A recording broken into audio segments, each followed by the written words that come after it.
warahmatullahi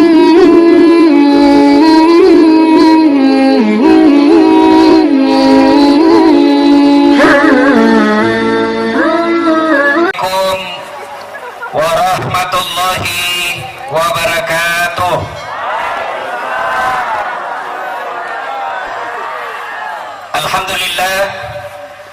Alhamdulillahi rabbil alamin, wa bihi nasta'inu ala umurid dunya waddin.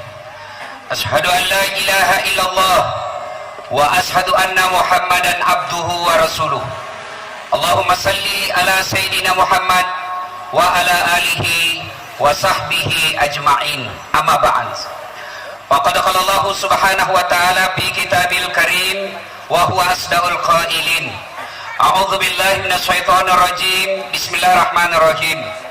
Ya ayyuhalladzina amanu taqullaha haqqa tuqatih wa la tamutunna illa wa antum muslimun. Wahai orang-orang yang beriman, bertakwalah kalian kepada Allah dengan sebenar-benarnya takwa, dan janganlah kalian mati kecuali dalam keadaan beragama Islam. Ayat ini tiap Jumat khatib bacakan. Tidak sah khutbah Jumat apabila khatib tidak membaca ayat ini. Jangan kamu mati. Seolah-olah ayat ini tidak masuk akal. Jangan kamu mati. Rasanya kita yang ngatur mati, padahal mati itu bukan kita yang ngatur. Jangan kamu mati. Seolah-olah mati itu saya yang tentukan, padahal kematian itu bukan kita yang tentukan. Jangan kamu mati. Tentara mati, polisi mati, dokter mati, bupati, Wakapolda, Kapolres, ibu-ibu, ustadz, belakang sedikit, orang kaya, orang miskin, raja-raja, nah termasuk Raja Arthur, mati.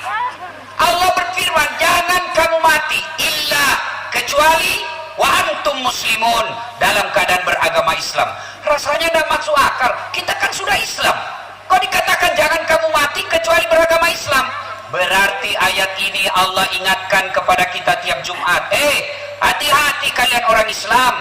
Kamu ngaku Islam, KTP-mu Islam, kau nikah syariat Islam, tapi belum tentu kau mati dalam keadaan Islam. Siapa mereka yang belum tentu mati dalam keadaan Islam? Contoh aja ini, jangan marah. Contoh.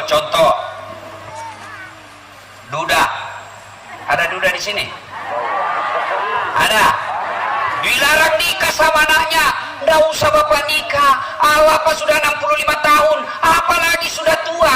Memang umurnya tua, tapi laki-laki itu nggak pernah lobet. Akhirnya larang nikah sama anaknya. Karena larang nikah ada keperluannya yang tidak bisa dihindari. Akhirnya dia ke Ambon. Pas makan obat kuat 3 biji. Makan obat kuat, overdosis, mati di atas perut. Mati kafir dia. Kenapa? Lagi berzina. Siapa lagi? Contoh, jangan marah, contoh. Anak muda, sabung ayam. Ada suka sabung ayam? Sabung ayam didapat sama polisi, kejar sama polisi, tembak peringatan, masih lari, tembak ke atas kedua kali, masih lari, tembak ketiga kalinya, masih lari. Akhirnya apa? Tembak kakinya, kepalanya dia kena. Di polisi India, bukan polisi Indonesia. Pernah saya tanya polisi, Pak, kenapa itu bapak tembak kakinya, kok kepalanya dia kena? Dia bilang, soalnya dia jongkok, Ustaz. Mati kafir. Kenapa? Dia mati dalam keadaan berjudi. Contoh lagi, jangan marah ya, contoh. Pedagang, ada pedagang di sini? Oh, biasanya orang Bugis itu kuat berdagang. Banyak orang Bugis sini? Mana-mana saya ketemu orang Bugis. Saya pergi ke pelosok Sumatera, namanya Pulau Kijang, bahasa Bugis orang di sana. Saya pergi ke pelosok Kalimantan Timur, namanya Bidu-Bidu, bahasa Bugis orang di sana. Saya pergi Sabah Sarawak, Malaysia, dia suruh saya bahasa Bugis, Ustaz. Capek sudah kita diceramai sama orang Melayu. Suruh banyak juga orang Bugis. Begitu saya ke Singapura, ada juga Bugis Street. waktu saya masuk penjara banyak juga orang Bugis. Orang Bugis di mana-mana saya ketemu ini. Masya Allah. Sampai saya di sini banyak juga orang Bugis. Nah, ibu bapak, saudara-saudara sekalian, dagang biasa belanja pelukis. Dia dagang bensin, dia tulis bensin murni, padahal dia campur minyak tanah. Begitu saya protes, kenapa kau tulis bensin murni, kau campur minyak tanah? Apa jawabannya? Kan namaku, namanya istriku Murni, jadi ku tulis bensin murni. Nah, itu mati makan hasil nipu, mati dalam keadaan kafir. Contoh lagi ya, jangan marah Pak, jangan marah, kecil-kecil sedikit. Ada anak sekolah, buru-buru pergi sekolah, melanggar rambu lalu lintas, dikejar sama polisi. Kau melanggar, kau dari ini rambu-rambu. Saya lihat Pak, kenapa kau langgar? Saya tidak lihat Bapak. Ini mental orang Indonesia ini. Takut, jangan takut sama polisi, takut sama aturan. Sudah bilang, ini melanggar di pengadilan 250.000. Tidak ada uangku Pak. Berapa uangmu situ? 50. Mari itu, tidak ada pembeli bensin. Nah sudah, ambil 10.000. Mari 40. Polisi India, bukan polisi Indonesia. Kalau polisi Indonesia luar biasa, kemana-mana saya tablik akbar diundang sama polisi. Kalau majelis ulama bikin tablik akbar, tidak istimewa. Kenapa? Memang kerjanya. Kalau remaja masjid bikin tablik akbar, memang seharusnya. Panitia masjid bikin tablik akbar, memang seharusnya. Tapi kalau Polres bikin tablik akbar, itu baru luar biasa. Hebatnya lagi Kapolres kita di sini non Muslim. Tablik akbar non Muslim, maka malu-malu ke orang Islam kalau kau tidak bikin tablik akbar. Ibu bapak, saudara-saudara sekalian, betul non Muslim, tapi difasilitasi untuk datangkan Ustadz Dasar. Banyak juga polisi Kapolres Muslim tidak pernah bikin pengajian. Waduh, malu-malu orang Islam. Alhamdulillah ya. Ibu bapak, saudara-saudara sekalian, wa qala idan, Allah kemudian berfirman, Bismillahirrahmanirrahim. Innallaha wa malaikatahu yusalluna ala nabi. Ya ayyuhalladzina amanu sallu alaihi wa sallimu taslima. Sesungguhnya Allah dan para malaikatnya bersalawat kepada Rasulullah Muhammad sallallahu alaihi wasallam, maka wahai orang-orang yang beriman, bersalawatlah kalian kepada Rasulullah dengan sebaik-baik salawat. Wa qala idzan, bismillahirrahmanirrahim. Ya ayyuhalladzina amanu dukhulu fis silmi kaffatan wa la tattabi'u khutuwatis syaitan innahu lakum adu mubin. Wahai orang-orang yang beriman, masuklah engkau ke dalam Islam secara sempurna, Islam secara benar, Islam secara total, bukan Islam pencitraan, bukan Islam karena pil caleg. Ini politisi kalau musim pil caleg, penampilannya kalah ustaz, pakai serban, pakai gamis, pakai songkok, pegang tasbih, pasang baliho 4x6, teriak Allahu Akbar, tidak pernah didapat di masjid. Ini Islam pencitraan, ini biasa caleg begini. Ada caleg di sini? Ada. Saya sepanjang pelabuhan sampai tadi di hotel, macam-macam fotonya caleg saya lihat. Ada yang kasih takut matanya Pak begini. Gak jelas mereka Pak. Ada lagi bikin foto. Malah adanya pernah saya dapat, saya pergi ceramah, foto caleg di bawah kepalanya Pak. Ya kita kan foto kepala di atas, ini di bawah kepalanya. Baru dia tulis siap jungkir balik untuk rakyat. Keren. Bukan tipu.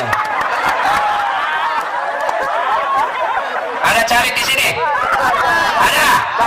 Alhamdulillah kalau caleg hadir pengajian. Fotonya saja tidak jelas Pak, banyak nipu itu foto caleg. Mulus mukanya, bersih, tidak ada jerawatnya. Giliran dilihat aslinya hancur. Ternyata kamera 360. Pak Bu, ini mau lihat caleg. Saya itu kalau saya ini sarjana ilmu komunikasi, doktor ilmu komunikasi. Saya lihat dari kalimatnya saya sudah tahu ini beleng-beleng atau tidak. Tahu beleng-beleng? Bego, dungu. Lihat saja kalimatnya, tidak jelas apa visi misinya menjadi caleg.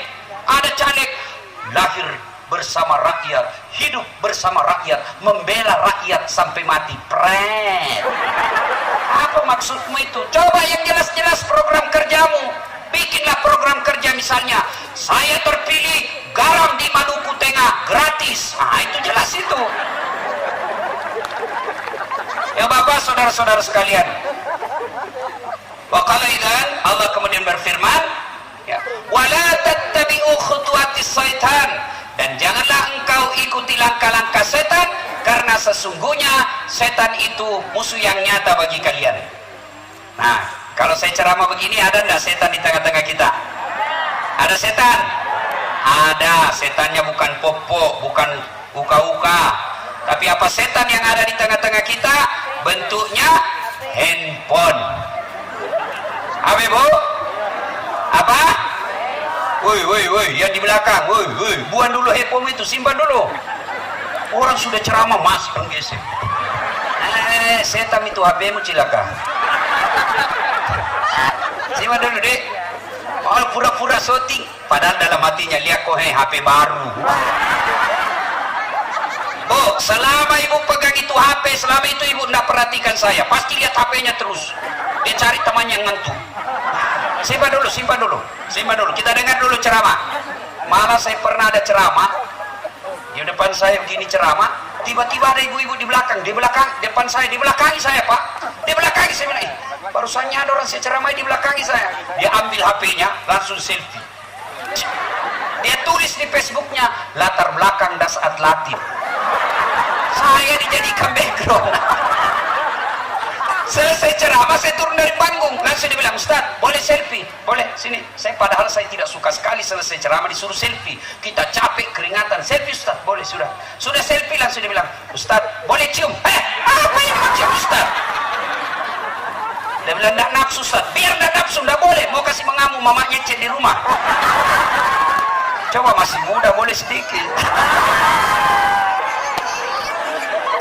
Apalagi setan yang ada di tengah-tengah kita. Apa? Itu kota-kota yang lagi dibangun. Bu, ibu poluan sebentar kita bagi ya, sebentar. Karena kalau ibu bagi mengganggu konsentrasi. Sebentar, selesai ceramah. Saya terganggu konsentrasi kalau lagi bagi-bagi kue. Apa saya pikir nanti saya kehabisan. Simpan dulu Bu ya, simpan. Insya Allah mereka datang tablik ini bukan dengan untuk jadi kota-kotanya, tapi mau dengar ceramah. Iya Bu? Betul? Nah, maka ibu-ibu poluan tidak usah bagi lagi ya.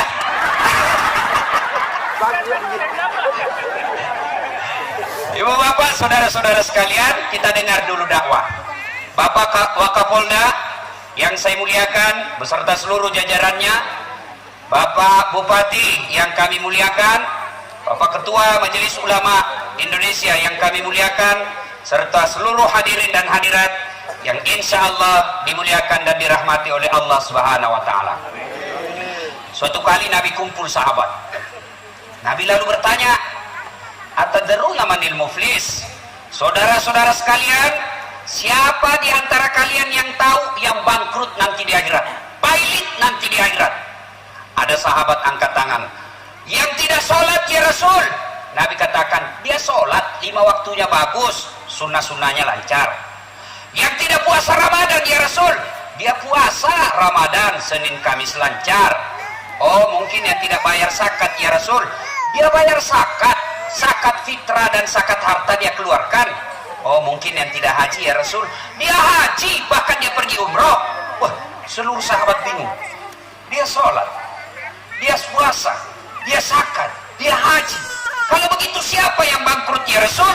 Nabi menjelaskan, yang bangkrut di akhirat kelak jarusu wa khati'ur rahim, tetangga yang jahat sama tetangganya dan dia memutuskan persaudaraan. Bingung semua sahabat. Loh, kok bisa? Dia kan puasa, dia sholat, dia zakat, dia haji. Gimana ceritanya kok bisa bangkrut ya Rasul? Nabi menjelaskan, betul, hubungannya kepada Allah baik, hablum minallahnya baik, tapi sayang 1000 sayang, hablum minan nasnya hancur. Tetangga sebelah kanannya bertengkar, tetangga depan rumahnya baku musuh, belakang rumahnya dia bertengkar, samping kirinya bermusuhan, semua orang dia musuhi. Akhirnya ketika di akhirat kelak, pahala kebaikannya yang berupa puasa, salat, zakat habis. dia setor pahala sholatnya. Ya Allah, ini sholatku. Datang tetangganya, tunggu dulu, saya pernah tetangga di Masohi, dia fitnah saya, katanya anakku yang lurus rambutnya bukan anaknya suamiku. Kenapa? Karena suamiku lurus rambutnya. Dia tidak tahu anaknya lurus rambutnya karena sudah direbonding. Gara-gara fitnahnya saya malu di kabupaten itu. Saya minta keadilan hari ini ya Allah. Allah berfirman, ya sudah, kalau begitu ambil itu sholatnya yang 40 tahun dia sholat. Habis puasa sholatnya, dia setor puasanya. Ya Allah, ini puasaku. Datang lagi depan rumahnya, tunggu dulu Tuhan, saya juga pernah diserobot tanahku. Dia ambil tanahku 2 meter. Saya mau lawan dia, saya tidak berani. Kenapa? Dia polisi. Saya mau datangi, dia kasih lihat saya senjatanya, mundur saya. Begitu saya mau lapor di polisi, temannya juga polisi. Mas Rama, bukan polisi Indonesia, polisi India. Saya minta keadilan. 7 tahun saya bertetangga, setiap hujan banjir saya punya rumah. Kenapa? Saya tidak punya got. Diambil tanahku 2 meter. Allah berfirman, ya sudah, kalau begitu ambil puasanya 20 tahun. Sudah habis sholat, habis puasa. Ini Nabi jelaskan. Dia setor lagi hajinya. Ya Allah, ini hajiku. Datang lagi tetangganya, tunggu dulu, saya juga pernah sama-sama itu di Kabupaten Maluku. Dia fitnah saya, sama-sama saya caleg. Dia sebarkan berita bohong tentang saya, padahal saya sudah jual sawahku, masuk saya punya mobil SK semua, masuk di kredit semua. Gara-gara dia saya tidak terpilih. Saya minta keadilan. Allah berfirman, ya sudah, ambil hajinya. Dia setor lagi zakatnya. Ya Allah, ini zakatku. Datang lagi, tunggu dulu, saya pernah tugas sama-sama di Polres.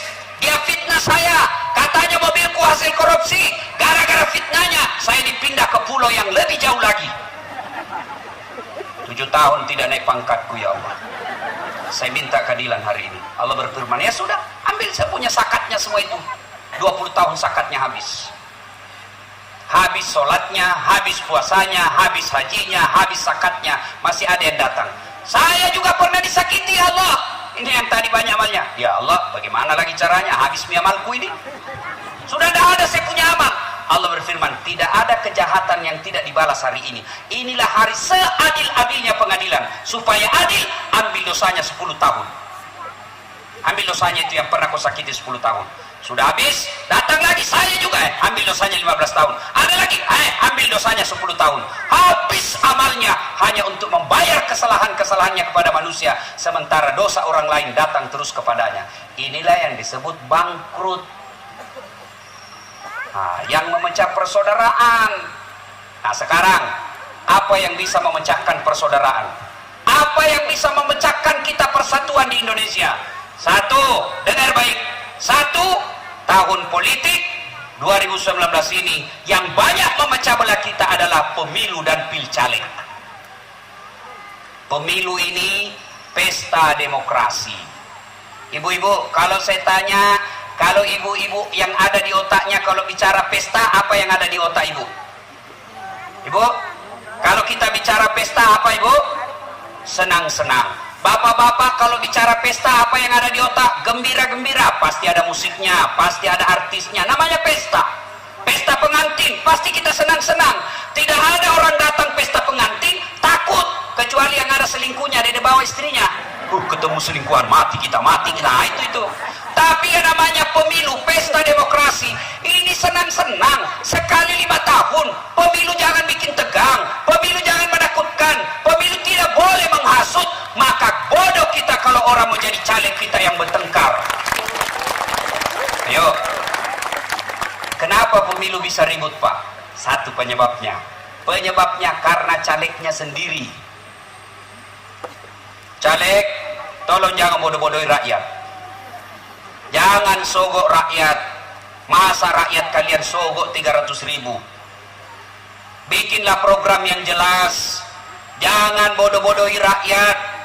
Rakyat juga jangan memeras caleg.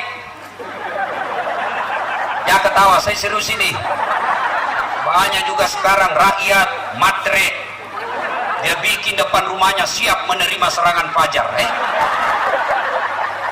Diajak sosialisasi, ayo Bapak Ibu, saya sarjana pertanian, saya maju ke ini untuk memajukan di sini. Mari saya sampaikan visi misi saya, kenapa saya maju jadi caleg. Apa kata rakyatnya? Wane piro. Jangan. Saya tidak sogok Ustaz, saya tidak menyogok, tapi saya kasih ketemu sama. Asariku pisarru sarri, bersekutu dengan jahat, jahat pula hukumnya. Ibu-ibu bapak, mau bangun Indonesia? Mau membantu pemerintah? Serius? Maka tolak money politik. Caranya apa? Kalau ada yang datang bawa jilbab, kalau ada yang datang bawa sembako, kalau ada yang datang bawa amplop, maka mari rekam, bantu polisi, rekam, bawa ke polisi, lapor polisi, tangkap. Inilah orang yang merusak negara kita. Setuju? Bisa? Bisa menolak money politik?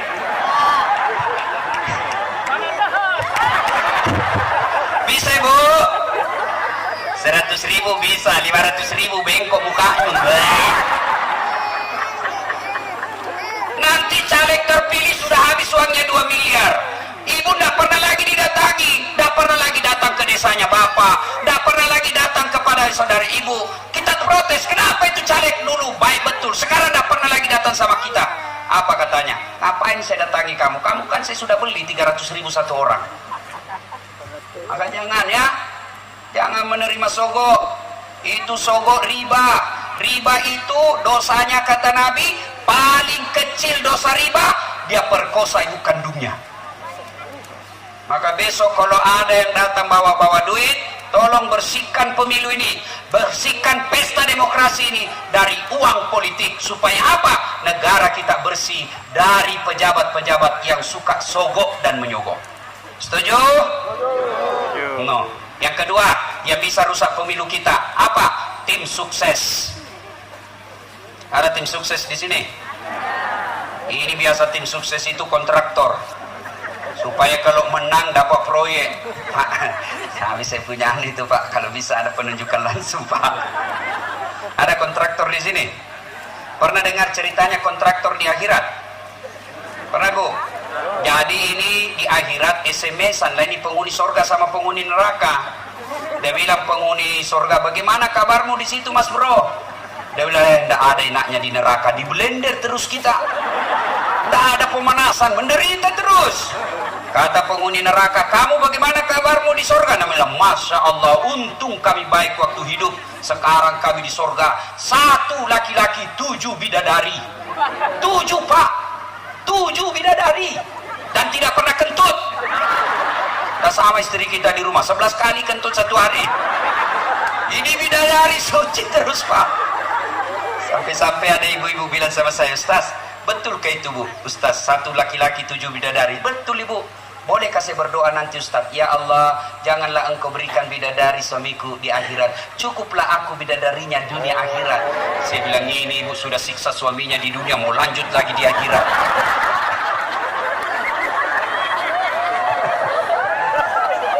Masya Allah.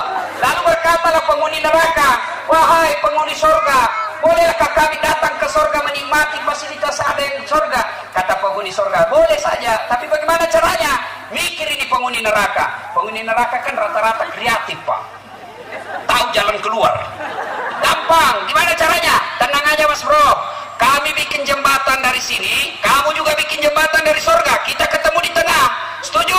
Setuju. Lelang proyek, keluar pemenang tender. Waktu pekerjaan 3 hari. Hari pertama jembatan dari neraka sudah selesai 50%. Hari kedua selesai 7%. Hari ketiga tuntas, efisien dan efektif. Ini dari surga belum mulai proyeknya. Kok belum goyang-goyang itu jembatannya? Berteriaklah ini dari neraka. Woi, kenapa itu kau belum mulai? Kami ini sudah sampai di tengah sesuai perjanjian. Kau belum mulai jembatanmu. Apa kata dari surga? Bagaimana mau dimulai? Pemborong, kontraktor, panitia, ada semua di situ.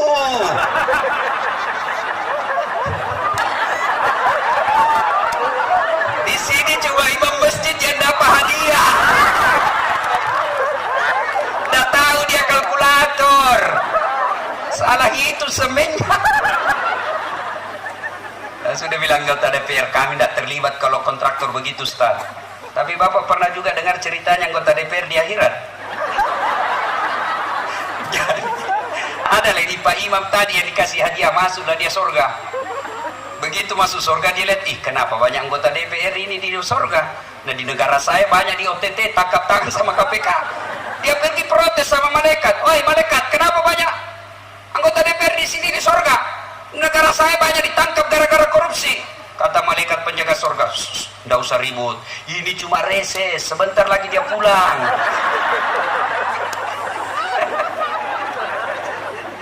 Ya Bapak, saudara-saudara sekalian, ayo tim sukses, jangan merusak negara kita.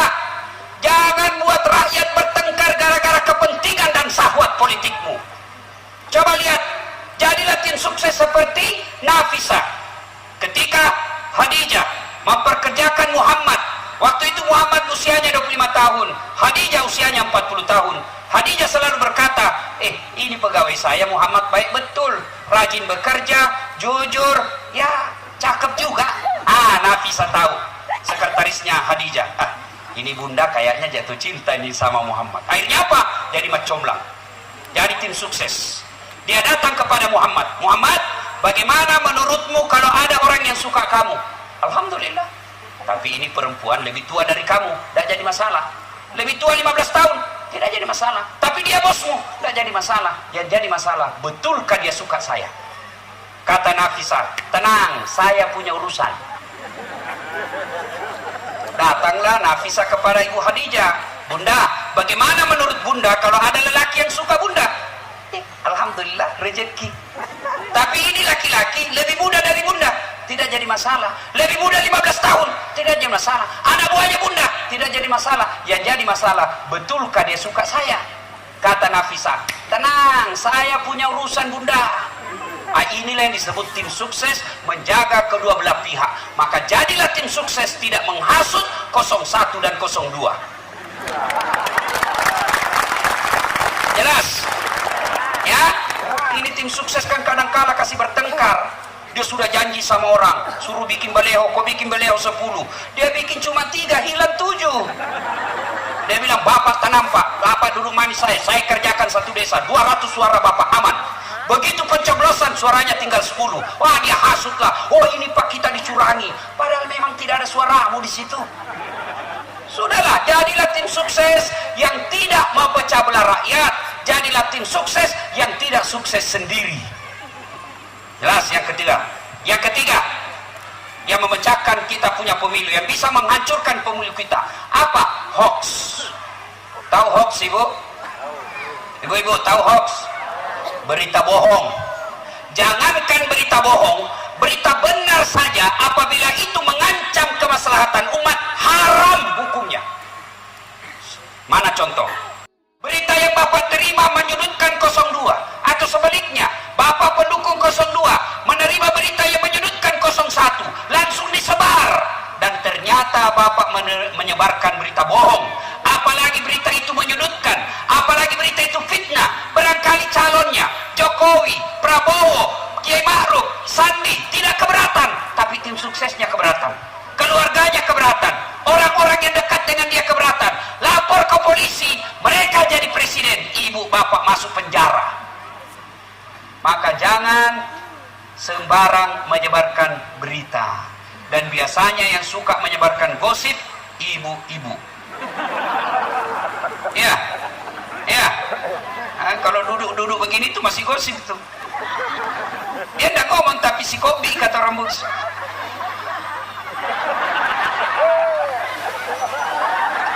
Ustadz aja dia gosip. Itu lagi Ustadz Dasar. Itu juga bajunya waktu di TV One. Ini.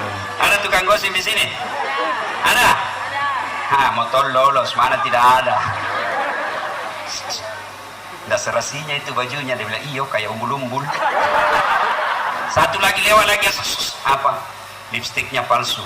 Kenapa kau tahu? Melengket di giginya. Semua dia gosip.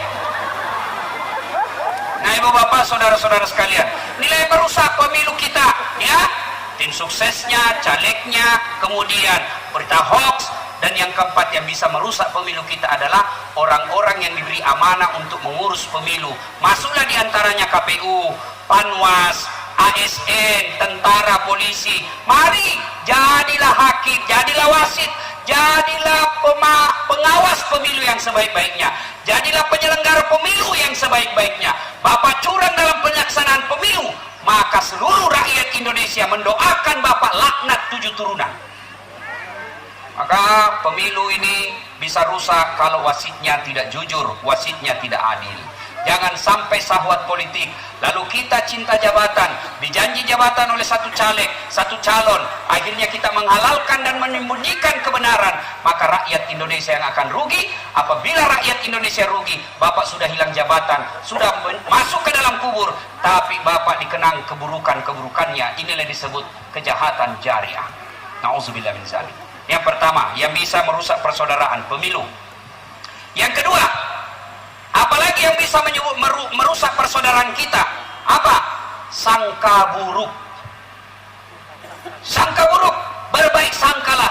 Saya dalam sehari-hari banyak menerima curhatan rumah tangga. Jangankan Republik Indonesia, dalam sebuah rumah tangga, organisasi kecil berupa rumah tangga bisa rusak gara-gara sangka buruk. Contoh, ibu telepon suami, telepon suaminya tidak diangkat, telepon 2 kali tidak diangkat. Kebetulan ini Bayangkari, ditelepon suaminya 2 kali tidak dijawab, mulai curiga.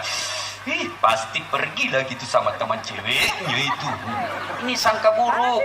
Baik sangka, gimana caranya baik sangka? Telepon suami tidak jawab, oh mungkin suamiku lagi menghadap sama komandan. Tenang perasaan. Telepon 2 kali, oh mungkin suamiku selesai komandannya berhadapan, mungkin dia sholat duha. Telepon ketiga kalinya, oh mungkin dia lupa HP-nya di mobil. Ini sangka baik. Tenang perasaan, jangan sangka buruk. Memang ada juga itu ibu-ibu, dia jadikan tahanan kota suaminya, wajib lapor 24 jam. Baru 1 jam pergi suaminya menelpon, di mana kau Pak? Jago ribut, dia dengar sama orang di Polres ini, kau bikin celaka kita. Kau di mana? Di mana? Saya di kantor. Kau di mana? Di kantor. Bohong, coba foto baru kirim. Ada bapak-bapak begitu. Ada polisi takut sama istrinya. Ada sini laki-laki takut sama istrinya. Berhenti kau jadi laki-laki. Apa mau takut sama istri? Tapi nak bilang temanku yang polisi, mana ada itu polisi tidak takut sama istrinya Ustaz? Tidak ada itu. Tapi sebenarnya bukan kita takut sama istri Ustaz. Cuma ini istri suka melapor sama istrinya komandan. Dan juga komandan takut juga sama istrinya.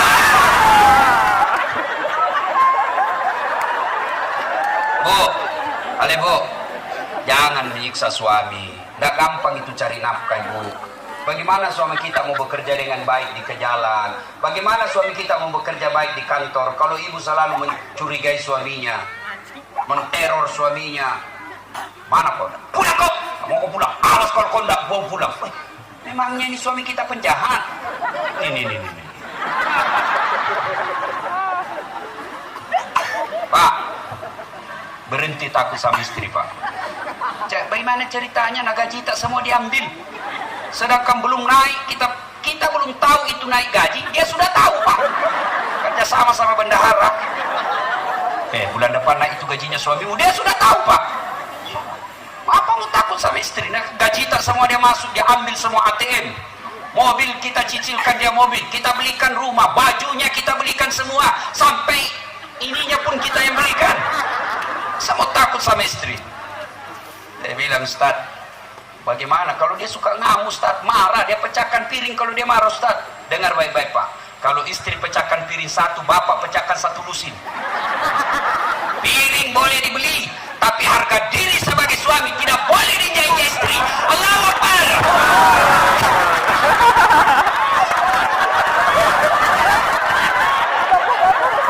Ayo Bu, boleh Bu,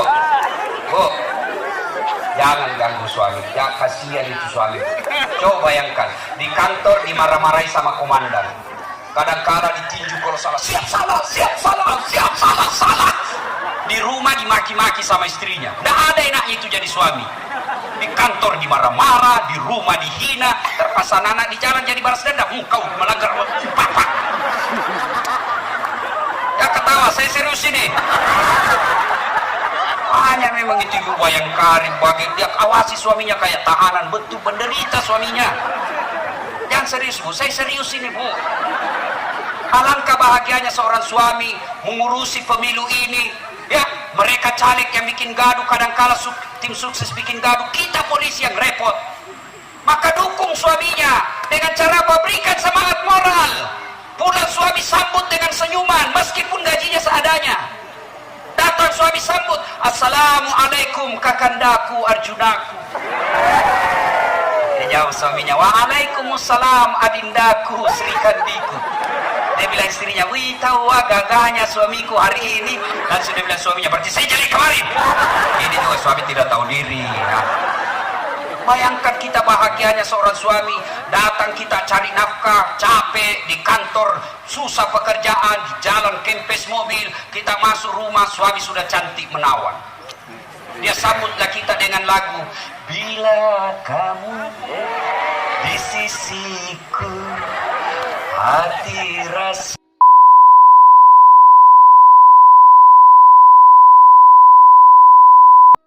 Jago yang dialah pengasih dan itu ibu-ibu dulu. Sekarang ibu-ibu apa lagunya? Yo ayo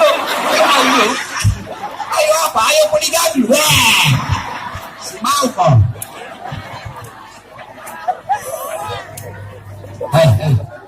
Bu, dengar dulu. Kenapa Nabi bilang begini? Andai saja boleh manusia sujud kepada sesamanya manusia, maka istri sewajibkan sujud depan suaminya.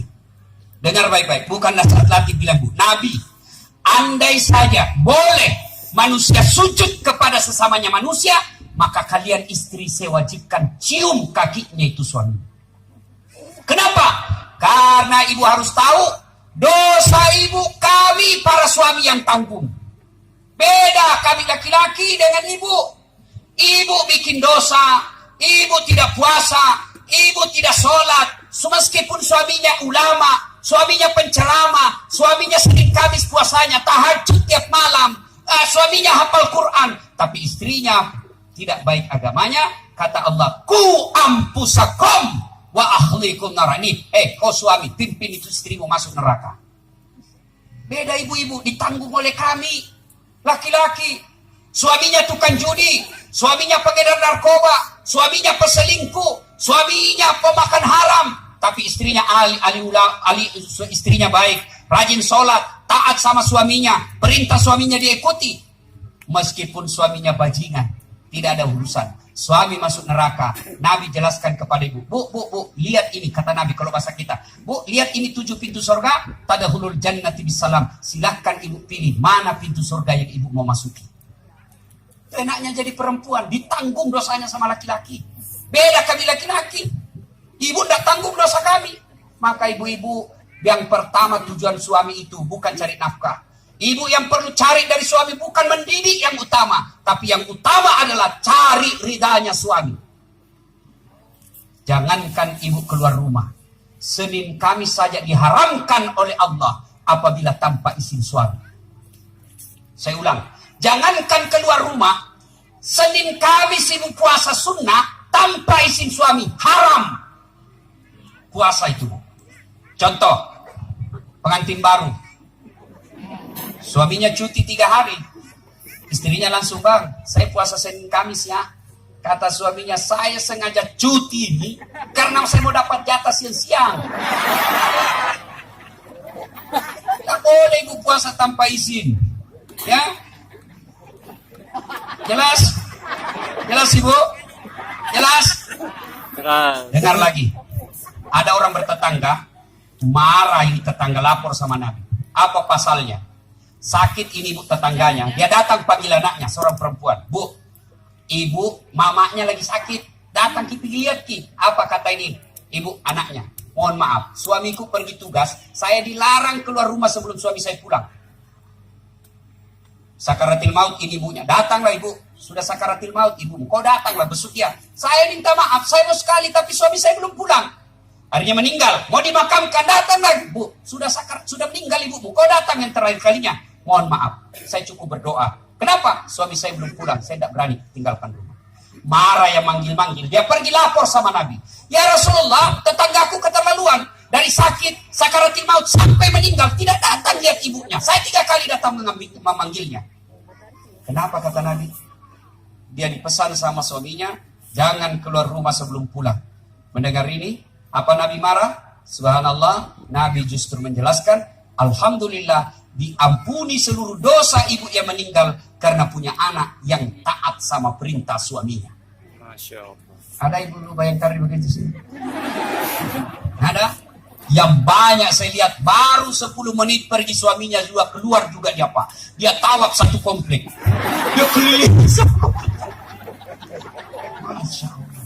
Ya, alangkah bahagianya kita suami pergi menjalankan tugas sebagai aparat negara. Lalu istrinya sholat duha 8 rakaat. Selesai sholat duha dia kirimkan SMS suaminya. Pak, jangan menghalalkan segala cara. Rezeki sudah Allah tentukan. Meskipun Bapak kejar kalau bukan rezeki, Bapak tidak akan masuk. Tapi meskipun Bapak tidak kejar setengah mati, kalau rezeki Bapak pasti masuk. Bapak jangan menghalalkan segala cara. Salam sayang selalu dari istrimu di rumah. Bahagianya.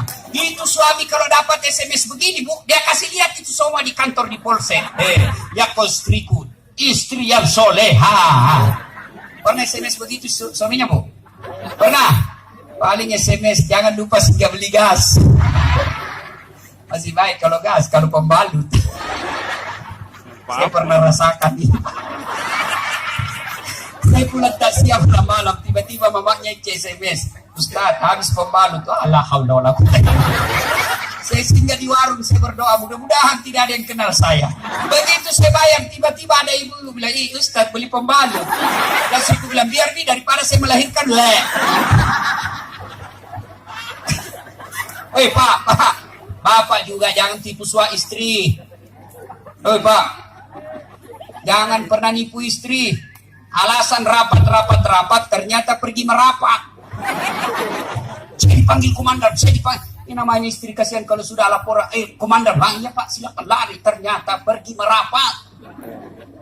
Pak, karena saya ditanya, Ustaz, kenapa pangkat golongan saya tidak bisa sekali baik, Ustaz? Rezeki saya bilang, Bapak dosa sama istri. Gimana Allah membukakan pintu rezeki kalau orang yang setia menunggu Bapak di rumah, Bapak hianati? Masih ingat waktu menikah? Apa kita ucapkan waktu menikah? Bapaknya bilang begini yang perempuan, saya nikahkan engkau dengan anak gadisku ini dengan mahar tunai karena Allah. Siapa yang kita jadikan mahar? Siapa yang kita jadikan jaminan? Tunai karena Allah. Kita ambil anak gadisnya orang, dihalalkan anak gadisnya orang atas nama Allah. Allah yang kita jadikan jaminan. Kapolres saja Bapak jadi jaminan. Kalau Bapak salah gunakan, dipindah Bapak, Pak, kalau perlu dipecat. Saya atas nama Kapolres ini diminta untuk, padahal itu bohong. Marah Kapolres, Pak. Apalagi Allah. Maka Bapak kalau sengsara hidupnya, susah rezekinya, koreksi. Mungkin Bapak terlalu banyak mengkhianati istri. Gimana Allah membukakan pintu rezeki? Kalau istri suka marah-marah, Bapak, kalau istri suka marah-marah, rumusnya diam. Jangan kalau istri marah, minta penjelasan, lebih diam. Kalau perlu makan obat tidur. Karena itu perempuan kalau dia sudah marah, dijelaskan, tidak jalan otaknya, Pak. Apalagi kalau dia bilang, pokoknya sudah diam saja, Pak. Dijelaskan tidak masuk akal. Sudah dijelaskan, tidak ungkit lagi 10 tahun yang lalu. Kenapa dong? Ini semua ini. Sudah lewat 7 tahun, masih tidak ungkit-ungkit lagi. Padahal dia bilang, sudah mindah, berhenti, mak. Bertengkar, itu dulu. Maka lebih Bapak minum obat tidur. Kalau dia ngomel, Pak, maklumi saja. Kenapa? Dengar baik-baik. Ada sahabat Nabi, waktu itu Umar bin Khattab presiden. Suka ngomel dan marah istrinya. Maka suaminya mau lapor sama Umar supaya dipanggil, dimarahi sama Umar, presiden. Begitu dia mau lapor sama Umar, dekat dari rumah Umar, dilihatnya Umar juga dimarahi sama istrinya. Pulang dia, presiden aja dimarah, pulang dia. Besok ketemu sama Umar, ya Amirul Mukminin, saya lihat Anda kemarin marah-marah sama istri, diam-diam saja. Senyum, dengar bapak-bapak, dengar para lelaki. Apa jawaban Umar? Begitulah cara saya berterima kasih kepada istriku yang telah hamil, melahirkan, dan menyusui anak saya. Ibu-ibu, masih ingat waktu hamil? Masih? Ada ndak enaknya orang hamil, Bu? Ndak ada enaknya, 9 bulan.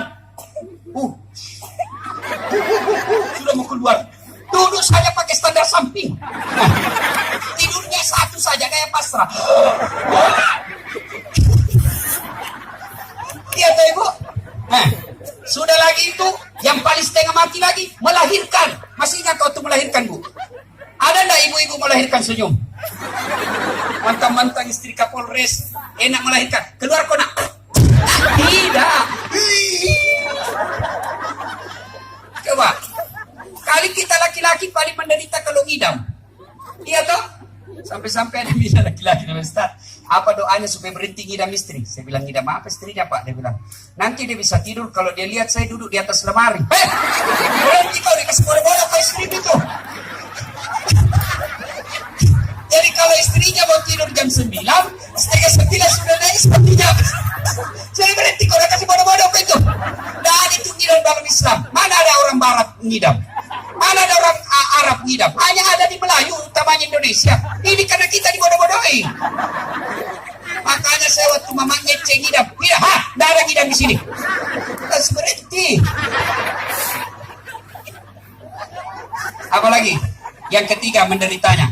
Jadi kalau istri marah-marah, ingat saja bagaimana menderitanya hamil, bagaimana menderitanya melahirkan. Saya sering bilang, kalau ada laki-laki yang kurang ngajar sama istrinya, yang nakal sama istrinya, bahkan ada kasihan istri yang begitu sabarnya curhat sama saya. Dia lihat suaminya bawa perempuan datang ke rumahnya. Dia datang bawa perempuan lain ke rumahnya. Istrinya mau marah, tapi dia bilang apa? Saya sayang anakku, bukan suamiku. Kalau saya pisah, kasihan anak saya, tidak ada bapaknya. Itu begitu sabarnya seorang perempuan. Maka kalau istri ngomel-ngomel, bayangkan bagaimana susahnya lagi menyusui. Ibu masih ingat waktu menyusui? Masih? Apalagi kalau dia tumbuh giginya. Masih ingat ibu? Udah. Apa ibu? Ibu bayangkan digigit. Apa begitu digigit langsung? Kok gigit saya? Tidak. Lepas kurang. Siang anaknya, malam bapaknya lagi. Menderita kan jadi perempuan.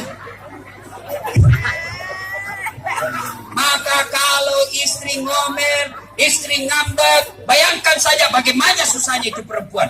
Ada lagi kita anggota polisi yang perlu Bapak sadari. Apa? Begitu susahnya kasihan jadi istri, gaji 5 juta 1 bulan, anak 3, mana ada yang mau kuliah, sudah masuk cicilan rumah, sudah masuk cicilan kulkas, 5 juta, istri mampu kelola dalam hidup 1 bulan, uang 5 juta, dan itu jasa-jasanya istri.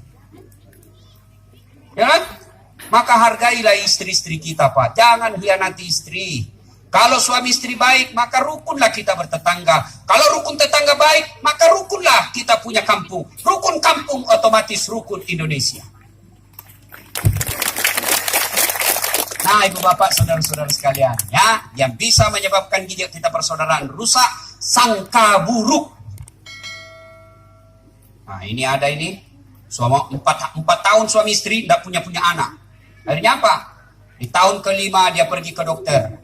Lalu dokter berkata, alhamdulillah ibu sudah terlambat 2 bulan. Dia telepon suaminya, Pak, alhamdulillah saya sudah terlambat 2 bulan. Kata suaminya, jangan cerita-cerita, cukup kita berdua, nanti tidak jadi malu kita. Oke, sepakat, rahasia berdua. Beberapa hari kemudian datang petugas PLN. Assalamualaikum.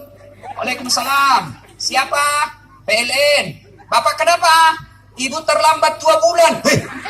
Mana bisa dia tahu ini? Langsung dia curigai suaminya. Ini lagi, ini lah bolong lagi dicurigai. Kan suaminya hitam jadi dia panggil lah bolong. Iya sih lah bolong, dia curigai. Datang suaminya masih capek, langsung ditunjuk. Tongkol lah bolong, pembohong. Apalagi kasihan orang capek. Kenapa itu PLN tahu saya terlambat 2 bulan? Saya tidak pernah cerita-cerita. Datang juga suaminya marah-marah sama PLN. Kenapa kau bisa tahu istriku terlambat 2 bulan? Dia bilang, ini ada catatannya nih. Cobalah pokok catat-catat, hapus itu. Ya boleh dihapus, tapi Bapak bayar dulu. Kalau saya tidak mau bayar, ya terpaksa punyanya Bapak diputus. Kalau punyaku kau putus, istriku pakai apa di rumah? Dia bilang, terpaksa pakai lilin. Sangka baik. Halo, ada caleg, polisi, sudah lama di sini tugas, berharap naik pangkat, tidak naik pangkat. Sangka baik. Jangan sangka buruk sama pimpinan. Sudah sebar baleho, sudah sosialisasi, tidak terpilih. Sangka baik. Sangka baiknya apa? Allah tahu mana yang terbaik buat Bapak. Oh, kalau terpilih anggota DPR, ada korupsi berjamaah di kantor DPR. Allah tidak mau Bapak terlibat, maka Bapak tidak terpilih jadi anggota DPR. 2013, saya ikut Pilwali Makassar. Dia bilang orang kalah ke Ustaz. Tidak, cuma yang menang lebih banyak suaranya dari saya. Ini namanya sangka baik. Saya tamat SMA, daftar tentara Pak. Saya mau jadi akabri penerbang. Begitu tes fisik jalan Garuda depan kantor Pertamina, tidak lulus. Kenapa? Ceper. Udah cukup tinggi waktu itu. Makanya tadi saya lihat-lihat Pak Wakapolda, beginilah kira-kira keadaan saya kalau saya jadi karena sama-sama kecil-kecilnya. Saya protes waktu itu sama Allah, ya Allah kenapa kau lahirkan saya dalam keadaan pendek? Kau tidak rugi jadi Tuhan kalau saya jadi tentara. Temanku lulus Pak polisi, sekarang dia di Sulawesi Barat. Satu bunga-bunga dia pakai, reserse pakai baret merah. Saya Allah takdirkan lulus jadi ustadz pakai baret putih. Alhamdulillah, dengan baret putih yang saya pakai, mulai baret merah sampai baret hitam cara Maiko semua. Ini ada berapa ini bintang? Sangka baik. Coba kalau saya jadi tentara waktu itu masih hormat terus, siapa? Siap. Sekarang saya dihormati. Siap Ustaz? Sangka baik. Jangan pernah sangka buruk. Bapak tiba-tiba dipindah ke sini, yang tadinya di Ambon baik, tiba-tiba dipindah ke sini, malah lebih jelek lagi. Sangka baik, itu yang terbaik buat Bapak. Ibu bapak, saudara-saudara sekalian. Yang ketiga, yang bisa memecahkan persaudaraan kita apa? Kesombongan. Apa itu kesombongan? Nganggap remeh orang lain, menolak kebenaran. Itu sombong. Saya pakai barang baju mahal, harga 3 juta. Sombong? Tidak. Kapan sombong? Ketika bapak ngeremehkan orang yang murah bajunya. Kau tahu bajuku ini? Krokodil, cap buaya. Tahu harganya? 2 juta. Kamu cakar, sombong. Bapak pakai cincin. Kau tahu ini cincinku 150 juta. Kamu palsu. Sombong. Ibu pakai berlian, silakan. Pakai emas, silakan. Kalau perlu tulis di sini 24 karat. Tapi kapan sombong? Ketika ibu remehkan, palsu kau punya cincin. Itu bapak sombong. Apa penyebab orang sombong? Kata Nabi, ada 4 penyebab datangnya sombong. 1, ilmu, bertambahnya ilmu. 2, bertambahnya jabatan. 3, bertambahnya harta. 4, bertambahnya ibadah. 4 ini berkumpul, maka dia bisa sombong. 1, bertambahnya ilmu. Siapa mereka? Ustadz bisa masuk di dalamnya. Adakah ustadz yang sombong? Banyak. Di antaranya, mereka yang tidak mau menerima perbedaan pendapat. Ini yang banyak memecah kita.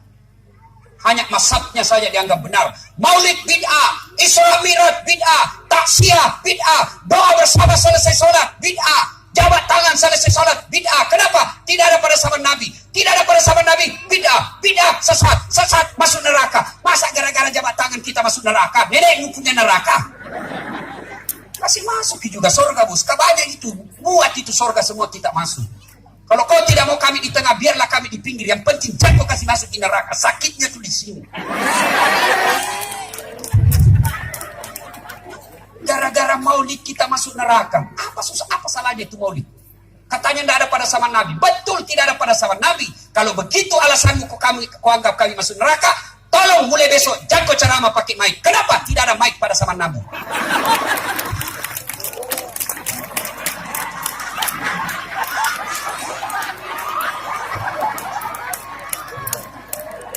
Ini banyak ustadz sekarang bikin bingung, Pak. Baru belajar agama di YouTube. Di YouTube dia belajar agama. Itu pun baru 3 bulan. Langsung dia salahkan semua orang. Yang baik itu, Bapak tidak mau maulid, silahkan. Tapi jangan kau tuduh kami sesat yang maulid. Bapak yang maulid, silahkan. Tapi jangan kau tuduh orang yang tidak maulid sesat. Aman kita punya negara. Ini baru belajar agama YouTube. 1 menit. Apa yang kau bisa tahu dari 1 menit? Contoh supaya Bapak tahu itu medsos, jangan telan bulat-bulat ketika ada berkaitan dengan hukum fikih. Contoh, saya kasih contoh. Bapak pernah dapat hadis sahih. Nabi turun ketika mau sujud, telapak tangannya dulu. Hadisnya sahih. Yang kedua, Nabi turun ketika mau sujud kakinya dulu. Semua hadisnya sahih. Kenapa? Perlu dipelajari. Apa yang pernah dipelajari? Asbabul wurud. Kenapa? Apa sejarahnya itu hadis? Pelajari. Oh, ternyata ketika Nabi turun telapak tangannya dulu, Nabi pada saat perang, pada saat itu banyak batu-batu, maka tidak layak, tidak enak kalau kaki dulu turun lutut, sakit, maka Nabi dahulukan tangannya dulu. Itu yang tidak didapat di 1 menit. Yang ketawa saya serius ini. Banyak juga itu Ustaz, kayak dia saja punya Kayak dia saja punya surga, ceramahnya bikin takut-takut, Pak. Kamu dibakar, dibanting, ditusuk matamu, tusuk pantat keluar di leher, digunting lidahmu. Dia bilang, anak muda, enggak usah dengar ceramah, kasih takut saja itu. Ya. Yang kedua, jangan sombong gara-gara ilmu. Kalau Allah marah, dia cabut kau punya ilmu. Dia kasih apa? Kasih pikun. Mana ada obatnya pikun? Ada orang banyak sekali gelarnya, Pak. Kalah gelar saya tadi. Tapi dia agak sombong. Begitu mau pensiun, dia lupa, Pak. Diprotes sama istrinya. Pak, biasanya kalau Bapak mau pergi mengajar, Bapak cium-cium saya. Ini sudah hampir 2 minggu, Bapak pergi mengajar, tidak pernah cium saya. Langsung dia bilang suaminya, astagfirullah. Berarti siapa saya cium selama ini? Ternyata pembantunya dicium. Ikut tidak bisa dibedakan mana istri, mana pembantu. Yang juga modus. Teman-teman sudah dengar begini, didapat anaknya di kamar pembantu. Pak, kukira kamarnya anak mamamu ini ya. Modus, ikut serta. Yang kedua, penyebab orang sombong, pangkat jabatan. Jangan sombong karena pangkat. Kenapa? Ada batasnya. Kapolres mau sombong. Pak Kapolda mau sombong. Bupati mau sombong. 5 tahun. Kalau terpilih lagi, kalau tidak, wabillahi taufiq wal hidayah. Kapolres mau sombong, ada masanya. Apa masanya? Pensiun. Biar Bapak sepupu 1 kali sama Kapolri, pensiun. Mari tongkat komando, serahkan sama orang lain. Apalagi yang membuat orang biasa sombong? Pangkat jabatan. Setelah itu apa? Harta. Jangan sombong karena harta. Itu ingat di Palu, Donggala. Saya diundang ceramah orang kaya di sana, Pak. Mewah rumahnya. Setelah pasca bencana, saya datang hidup di apa? Dia dibawa tenda seperti orang miskin umumnya. Jangan sombong. Kalau Bapak sombong, oke, Allah kasih duit, masih ada rumahnya, masih banyak tabungannya, masih banyak duitnya, tapi Allah marah, dititip penyakit dalam dirinya, banyak duitnya, tidak ada bisa dia makan. Banyak orang, Pak, duitnya 7 miliar, tapi tidak bisa ada yang makan, dilarang makan nasi. 7 miliar duitnya dilarang makan nasi. Dilarang makan garam, dilarang makan gula, dilarang makan petsip, dilarang makan daging. Apa saja bisa dia makan? Ubi rebus. Uangnya 7 miliar, ubi rebus saja bisa dimakan. Cilaka kau.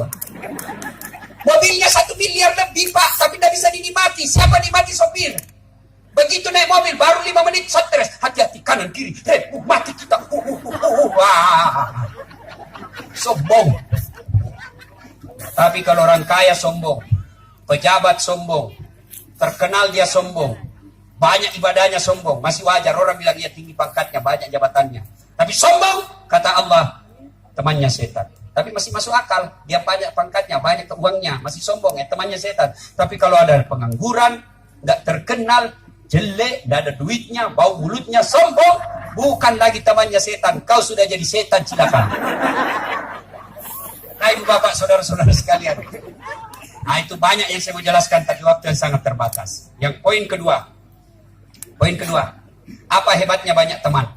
Kalau bapak banyak teman, tidak ada musuh. 1, orang yang banyak temannya, banyak rezekinya. Saya selalu bilang begini, saya ini tidak banyak duitku, tapi banyak temanku banyak duitnya.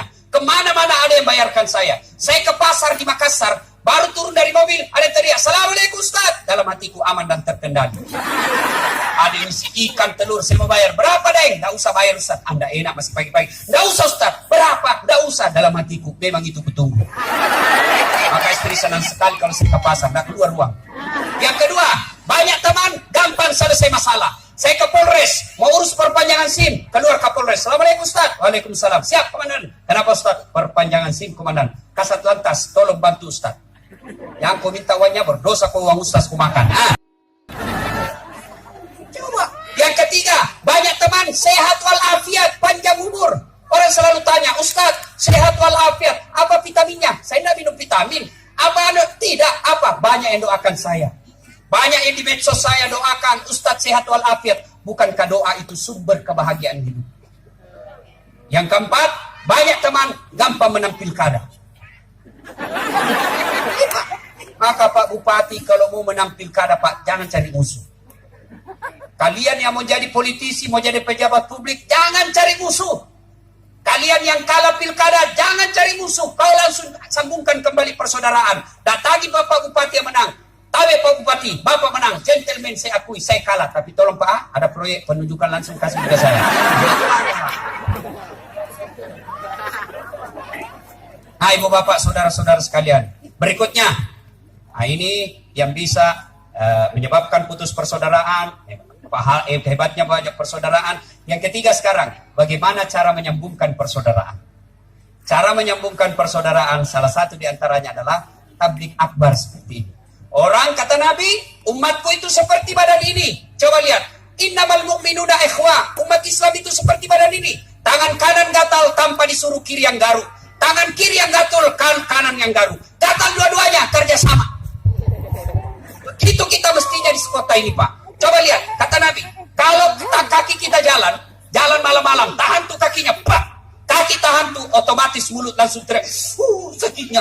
Tangan mengusap, mulut meniup, Tidak ada orang tahan tuh kakinya, langsung, rasa kok, sasur kopi jalan kok terus, jalan kok. Begitu mestinya kita di Maluku Tengah ini.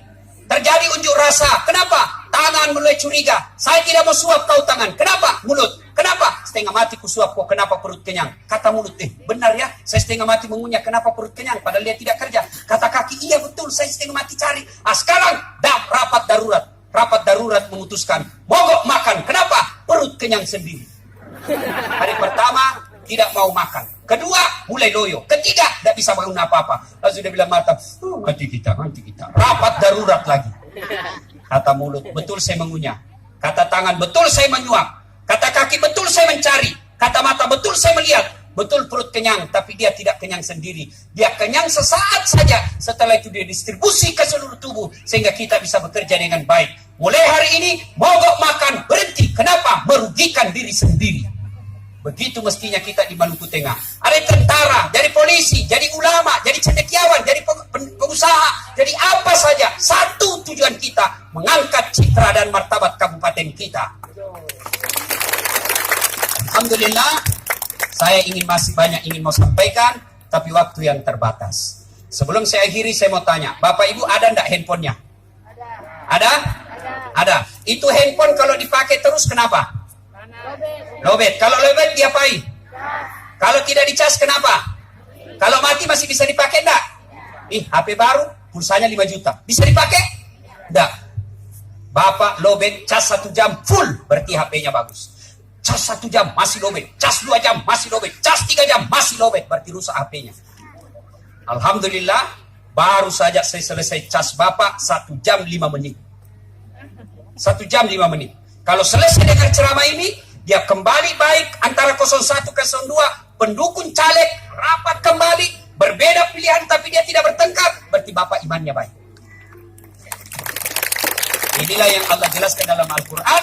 Innamal mu'minuna alladzina idza dzukirallahu wajilat qulubuhum. Orang yang baik imannya selesai dengar dakwah bertambah baik. Tapi selesai dengar dakwah tetap bermusuhan, tetap tidak mau akur, tetap menghasut, sebar berita bohong, maka inilah yang Allah sindir, wa tawaun alaihim a'anzartahum am lam tunzirhum.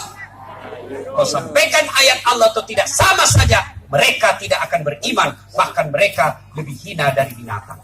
Semoga ada manfaat. Inilah tausiah kita. Insya Allah lain waktu dan kesempatan kita akan lanjutkan. Terima kasih Bapak Kapolres melalui Pak Irwan, Pak Irawan yang alhamdulillah tidak henti-hentinya berkomunikasi dengan saya sehingga saya bisa sampai di tempat ini. Mohon izin untuk kita doa bersama.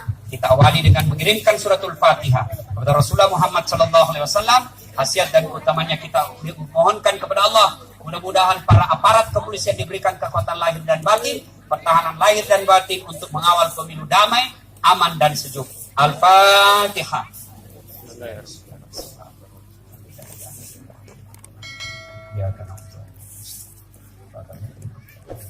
Amin. A'udzu billahi minasyaitonir rajim. Bismillahirrahmanirrahim. Allahumma shalli ala sayidina Muhammad wa ala ali Muhammad. Allahumma ighfir lil mu'minina wal mu'minat wal muslimina wal muslimat al ahya'i minhum wal amwat innaka samii'un qaribun mujibud da'wat wa qadiyal hajat. Ya Allah, Zat yang Maha membalas, balaslah segala kebaikan orang-orang yang telah mewakafkan waktu, harta, dan ilmunya untuk acara ini. Angkat harkat dan martabatnya, wujudkan segala cita-citanya, bahagiakan keluarganya. Ya Allah, ya Rabbi, ya Karim, Zat yang maha menuntun, tuntunlah kami agar mampu mengamalkan apa yang kami ketahui hari ini. Berikan kami kesanggupan untuk mengamalkan apa yang kami ketahui, ya Allah. Ya Allah yang maha kuat, berikanlah kekuatan kepada aparat kepolisian kami, ya Allah. Tunjukkanlah kepada mereka yang hak adalah hak, dan berikanlah kepada mereka kesanggupan